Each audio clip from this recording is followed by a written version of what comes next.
What's up, BookTube? Welcome back to my channel. Today I'll be doing a book haul for you, the Black Edition. Why black, you say? Because if you look at the spines of these, they are all black. Just some weird quirk of fate here. I got about 9 books here to show you, and I'm going to go ahead and get started with this top one, which is by Susan Scarf Merrill, called Shirley. It's kind of a slim volume here. It's a psychological drama. It features real-life author Shirley Jackson, that's the typewriter there. Also her husband, Stanley Edgar Hyman, who is a literary critic. According to the back here, it says a young graduate student and his pregnant wife, Fred and Rose Nemser, move into Shirley and Stanley's home in the fall of 1964 and become quite good friends with the couple. But a lot of strange things start happening, some unanswered phone calls, and there's some mystery about a long missing female student. So I'm curious to see what that's all about, and I like sometimes when they put real people into books as fictional characters. Next up, I have kind of a rebuy for me. This is Shirley Jackson's The Haunting of Hill House. I absolutely love this cover in the Penguin Black Spine editions. I'm going to be replacing my previous Penguin edition. That's just a total cover buy. Really love this book. Already read it. Moving on, I picked up a Australian classic. This is by Joan Lindsay. It's Picnic at Hanging Rock. I picked this up because Ange over at Beyond Pages is going to be doing a read-along for this during this month, so I need to kind of get cracking on this. This is the 50th anniversary edition, but I think that was for back in 2017, so last year's anniversary. And like I said, it's an Australian classic set in the summer of the year 1900, and apparently some college ladies go for a picnic at Hanging Rock. 3 of them go climbing up a secluded volcanic outcropping. They climb higher and higher, it says, and then they disappear, never to be heard from again. So, yeah, just kind of a psychological thriller, mystery, set in Australia. And it compares it to Shirley Jackson's We Have Always Lived on the Castle and Daphne du Maurier's Rebecca, 2 books I absolutely adore, so that right there has sold me. Moving on from there, I got Carmilla. This is by J. Sheridan Lefanu. It is a Victorian Gothic early vampire novella, which apparently influenced Bram Stoker's Dracula. So looking forward to diving into that one, probably around November. I got a couple huge classics.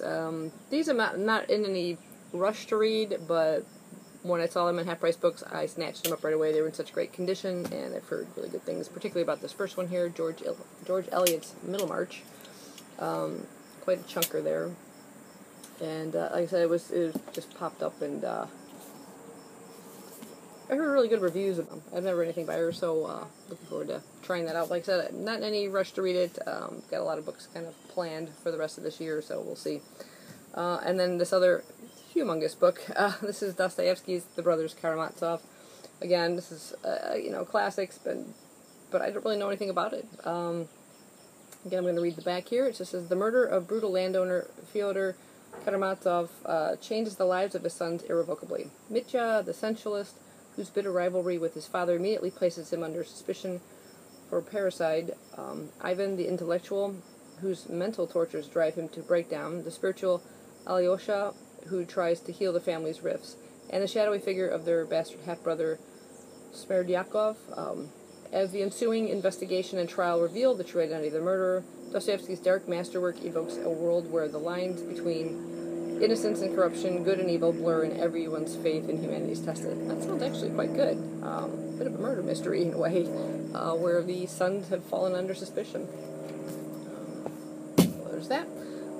Then I got Thomas More's Utopia. A real slim little book here. I've been wanting to pick this one up for some time, and found a real nice edition of it in the Penguin Black Spines. In Utopia, Moore paints a vision of the customs and practices of a distant island, but Utopia means no place.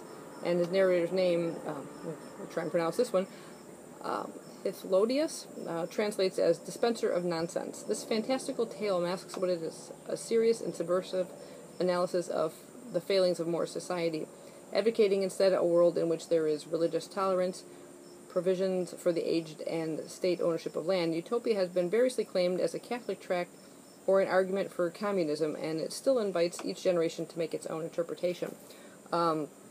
So having, learned about Thomas More and Henry VIII Day and everything, I'm curious to see kind of a book he's written here, so that'll be intriguing.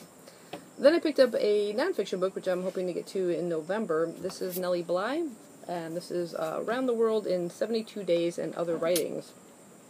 And it says in 1885, Elizabeth Jane Cochran, pen name Nellie Bly, was hired as one of the first female journalists after writing a scathing rebuttal to a misogynist newspaper column in the Pittsburgh Dispatch. The newspaper's editor was so taken aback by Bly's incendiary prose that he posted an ad asking the article's author to come work for him. Within 5 years, Bly had become the first girl stunt reporter, going undercover to write wildly popular stories that no one at the time thought a woman could or should write.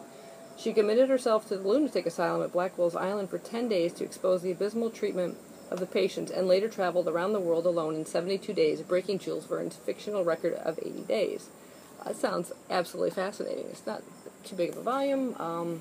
Yeah, that sounds super cool. Particularly the asylum part. That had a bit frightening. And the last one is a book by an author I've read 2 books of by now, Neil Spring's The Watchers. I'm not sure in terms of what order these have come in.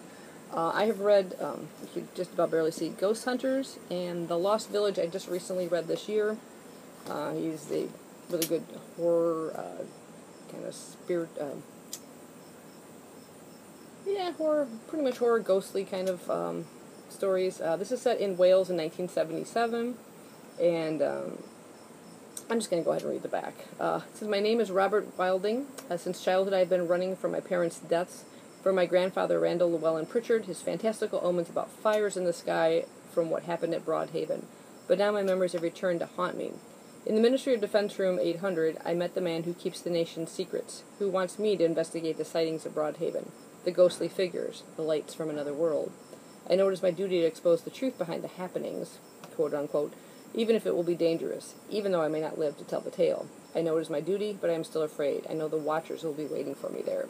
I've really enjoyed his first 2 books, so I'm looking forward to kind of tucking into another one. So, anyway, that is my book haul, the Black Edition. It is in the 80s here right now. I am chugging down a triple mocha frappuccino, but I'm going to go head indoors for hair conditioning. See you later. Thanks for watching. Brain freeze.